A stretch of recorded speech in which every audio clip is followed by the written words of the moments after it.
മോളെ അച്ഛൻ രാവിലെ തുടങ്ങിയോ? ഞാനിവർക്ക് കുറച്ച് ടിപ്സ് പറഞ്ഞു കൊടുക്കായിരുന്നു. രാവിലെ ഞങ്ങളെ പിടിച്ചിരുത്തി കത്തി വെക്കുക. ഒന്ന് ഞങ്ങളെ രക്ഷിക്കൂ. അല്ല, ഞാൻ വെറുതെ അച്ഛ ഇന്ന് ബാങ്കിൽ ഓഡിറ്റിംഗാ, സോ വരാ ലേറ്റ് ആവും. മകന്റെ ഭാര്യ അച്ഛാ, ഞാൻ വൈകിട്ട് വീട്ടിലൊന്ന് കേറിയിട്ടേ വരൂ. അച്ഛന് തീരെ സുഖമില്ല. അയ്യോ, ഇന്നലെ അമ്മ വിളിച്ചപ്പോ പറഞ്ഞിരുന്നു ആ പഴയ നെഞ്ചുവേദന വീണ്ടും വന്നു. അയ്യോ, എന്ത് പറ്റി? ഞാൻ 2 ദിവസം മുമ്പ് വിളിച്ചതാണല്ലോ. വെറുതെ അല്ല, അവിടെ വിളിച്ച് ഈ കഥയൊക്കെ പറഞ്ഞു കാണും. മോളെ, നീ എപ്പോ തിരിച്ചെത്തും? ഞാൻ ലേറ്റ് ആവും. മോളുടെ സ്കൂളിൽ നിന്ന് ടൂർ പോയിരിക്കുക. അച്ഛൻ ഒന്ന് അവളെ പിക്ക് ചെയ്യണേ, മറക്കല്ലേ. അവൾ ഇവിടെ അടുത്തൊരു ബാങ്കിലാ വർക്ക് ചെയ്യുന്നത്. ഓ, അത് ശരി. മോളെ, ഞാൻ കൊണ്ടുവിടാം. വേണ്ട മമ്മദ്ക്ക, ഞാനൊരു ഓട്ടോ വിളിച്ച് പോയിക്കോളാം. പിന്നെ വൈകുന്നേരം മോളെ കൂട്ടാൻ അച്ഛന്റെ കൂടെ ഒന്ന് പോണേ, മറക്കല്ലേ. ഓ ശരി. അല്ല കേശവ, ഞാൻ പറഞ്ഞ കാര്യം ശബരിമലല്ലേ, അതിന് ഇവന്റെ ജോലിക്കാര്യം. നീ ഇങ്ങോട്ട് അടുത്ത് വന്നേ. അതെ, നീ ഇവിടെ നേരെ പുറത്തിറങ്ങുക. എന്നിട്ടൊരു ഓട്ടോ പിടിച്ച് പാളയത്തിലേക്ക് പോവുക. ആ പാളയത്തിലാണ് ജോലി? അല്ല, അവിടുന്ന് കുറച്ചുകൂടി മുന്നോട്ട് പോയാൽ ഒരു ഓവർ ബ്രിഡ്ജ് കാണാം. ഓ, ഓവർ ബ്രിഡ്ജ്. ആ ഓവർ ബ്രിഡ്ജ് കഴിഞ്ഞ് ചെല്ലുമ്പോ ഒരു തിയേറ്റർ കാണും. ഓ, തിയേറ്ററിലാ? അല്ല, പിന്നെ അങ്ങോട്ട് പോകരുത്. ഓവർ ബ്രിഡ്ജ് എപ്പുറത്ത് വെച്ച് നേരെ എടുത്തോട്ട് ഒരു ഇറക്കുണ്ട്. ആ, ഇറക്കമുണ്ട്. ഇറക്കത്തിൽ ഇവനെ കൊണ്ട് ഇരുത്തുക. അല്ല, പിന്നെ രാവിലെ ഓരോന്ന് വരും കുറ്റും പൊരിച്ചും കൊണ്ട്. ഈ പണി എടുത്തോട് വല്ല കൊടുത്തു. നമുക്ക് ഇതുവരെ സർക്കാരിൽ നിന്ന് പെർമിഷൻ കിട്ടിയിട്ടില്ല എന്നുള്ള കാര്യം അറിയാലോ. അറിയാം സാർ. നമ്മുടെ ഭാഗത്തു നിന്ന് എന്തെങ്കിലും ബുദ്ധിമുട്ടുണ്ടായാൽ നമ്മുടെ എല്ലാവരുടെയും ജോലി അത് ബാധിക്കും. തീർച്ചയായും. അതുകൊണ്ട് സാർ വളരെ ഗൗരവത്തോടെ ശ്രദ്ധിച്ച് ഒരു ബുദ്ധിമുട്ടും വരാതെ കുട്ടികളെ കൊണ്ടുപോയിട്ട് തിരിച്ചു കൊണ്ടുവരണം. സാർ, അതെനിക്കറിയാം. കുട്ടികളുടെ കാര്യമല്ല ഞാൻ വ്യക്തമായി നോക്കിക്കോളാം. ഈ ടൂർ ഇപ്പോൾ ഒരു അനിവാര്യ ഘടകമാണ്. അതുകൊണ്ടാണ് ഞാൻ ഇത്രയും റിസ്ക് എടുക്കുന്നത്. അത് സാറ് വന്ന് പറഞ്ഞതുകൊണ്ട് തന്നെ അതിന് കൂടുതൽ പ്രാധാന്യം കൊടുക്കുകയും ചെയ്യും. യാതൊരു സംശയവും വേണ്ട. അതെനിക്കറിയാം. അതുകൊണ്ടാണ് എന്റെ സ്വന്തം റിസ്കിൽ ഞാൻ ഇതിന് പെർമിഷൻ തരുന്നത്. കുട്ടികൾക്ക് ഒരു ബുദ്ധിമുട്ടും വരാതെ ശ്രദ്ധിച്ച് സാർ കൊണ്ടുവരണം. തീർച്ചയായും. ശരി, നടക്കട്ടെ. ശരി, ഞാനേ ഓഫീസിലുണ്ടോ? ശരി ശരി.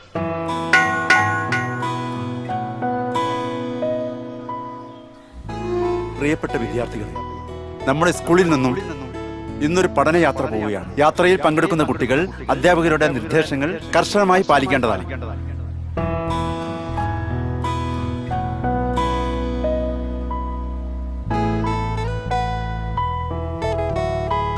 ടീച്ചറെ, ഇതൊന്നും അനുവദിച്ചു കൊടുക്കരുത്. ഇതെന്തോ അഴിമതി നടത്താനുള്ള ശ്രമമാണ്.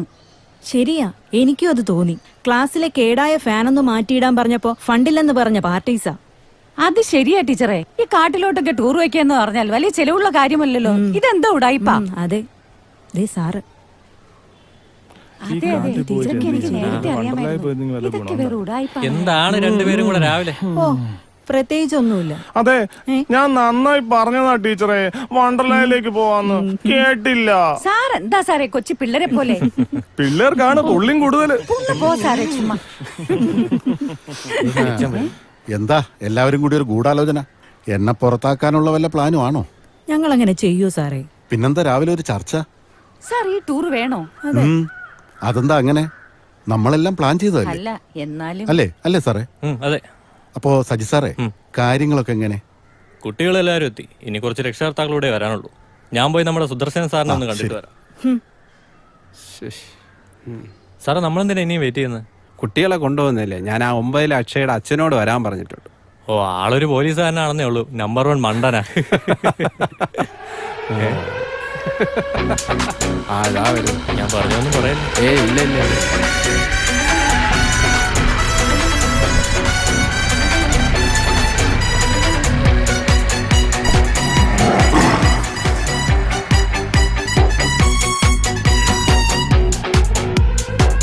സാറിന് 100 ആയിസാ. സാറിനെ പറ്റി ഇപ്പൊ പറഞ്ഞേ ഉള്ളൂ.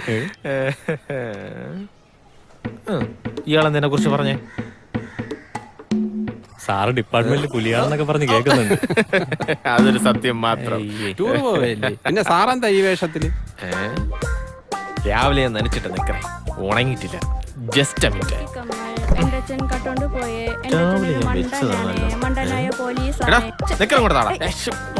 പണ്ടത്തെ പോലെ ഇവിടെ മണ്ടത്തരങ്ങൾ കാണിക്കരുത്. അതിനെ ഞാൻ ഉദ്ദേശിച്ചത്. നേരത്താണ് ഇങ്ങനെയൊക്കെ കുഴു കുത്തി വാഴ വെച്ചാ മതിയായിരുന്നു.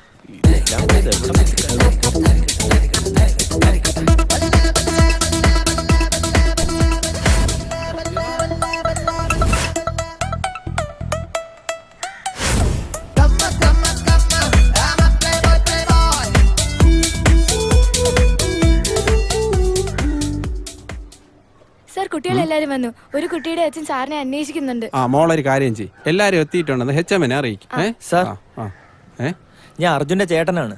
അർജുന്റെ ചേട്ടൻ കണ്ടാ പറയില്ല. അതെല്ലാരും പറയുന്നുണ്ട്. അച്ഛൻ പണ്ട് പട്ടാളത്തിലായിരുന്നേ, സമയത്തിന് ലീവൊക്കെ കിട്ടും. അർജുൻ ഇവിടെ ഉണ്ടായിരുന്നു. മോൻ ഒരു കാര്യം ചെയ്യും, ബാഗ് കൊണ്ട് ബസ്സിൽ പോയി. Okay sir, okay. മോള് HM-നെ ഒന്ന് അറിയിക്കും. ഞാൻ ഇപ്പൊ വരാം. ശരി സാർ. അർജുന്റെ ചേട്ടനാണല്ലേ? ഹായ് ചേട്ടാ. അവൻ എപ്പോഴും ചേട്ടനെ കുറിച്ച് പറയും. Actually I am a big fan of you. വീട്ടിലെ ഫാൻ നല്ലതാ. പണ്ടച്ഛൻ പട്ടാളത്തിൽ നിന്ന് കൊണ്ടുവന്നതാ. ഇത്തിരി സൗണ്ട് ഉണ്ടെന്നേ ഉള്ളൂ, ഭയങ്കര കാറ്റാ. അതിനെപ്പറ്റി അവൻ നിന്റെ അടുത്ത് പറഞ്ഞോ? തമാശ പറഞ്ഞാണല്ലേ? അല്ല ചേട്ടാ, എങ്ങനെ ഈ സോഷ്യൽ വർക്ക് ചെയ്യാനുള്ള ടെൻഡൻസി കിട്ടുന്നേ? അതും മൈക്രോസോഫ്റ്റിലെ ജോലി കളഞ്ഞിട്ട്. അർജുൻ പറഞ്ഞപ്പോ ഞാൻ ശരിക്കും ഷോക്കായി. ചേട്ടൻ അവിടെ 3 ലക്ഷം രൂപ സാലറി ഉണ്ടായിരുന്നില്ലേ, പിന്നെ എന്തിനാ ജോലി കളഞ്ഞ? എത്രയെന്ന്? 3 ലക്ഷം. എന്താ ചേട്ടാ? അച്ഛാ, ഒരു 30 രൂപ ഉണ്ടോ? ഇല്ല. ഒരു 20 രൂപ? ഇല്ല. ഒരു 10 രൂപയെങ്കിലും? ഇല്ല. അച്ഛാ, ഒരു 5 രൂപയെങ്കിലും ഉണ്ടാ നിങ്ങളെ കയ്യില്? നിനക്ക് എന്തിനാടാ ഇപ്പൊ പൈസ? മിനി ഗോൾഡ് വാങ്ങാനായിരുന്നു. ചേട്ടാ, HM-നെ കാണാൻ പോണ്ടേ? ഓക്കെ. വന്നേ.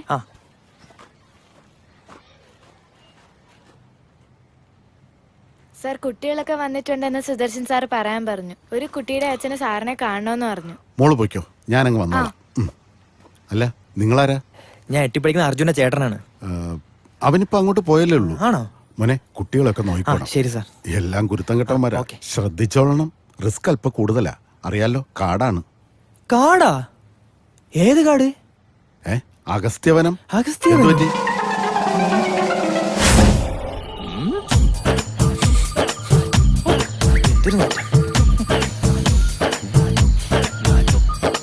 അമ്മച്ചി ഏക്കിലെടുക്ക് ഇതുവഴി പോയത് കണ്ടീനി.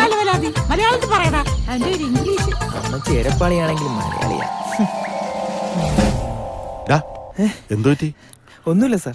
ബാഗ് കൊണ്ടുപോയി വണ്ടി വെക്ക്. ഓക്കെ. ഈ കാട്ടിപ്പോയി ഞാൻ ആരെ പിടിച്ച് ഉമ്മ വയ്ക്കാനാ?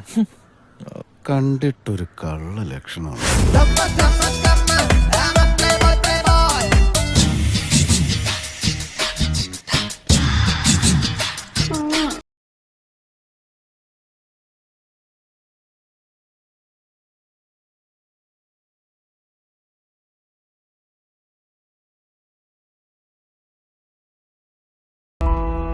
കേറിക്കോ. അർജുൻ, രാജേഷ്, അശ്വിൻ, അമലേന്ദു, ശ്രാവൺ, കിരൺ, അഷ്റഫ്, ആകാശ്, പവിത്ര. ഞാൻ വിളിച്ചോളാം. കുട്ടികളെ നന്നായിട്ട് ശ്രദ്ധിക്കണേ സുദർശൻ സാറേ.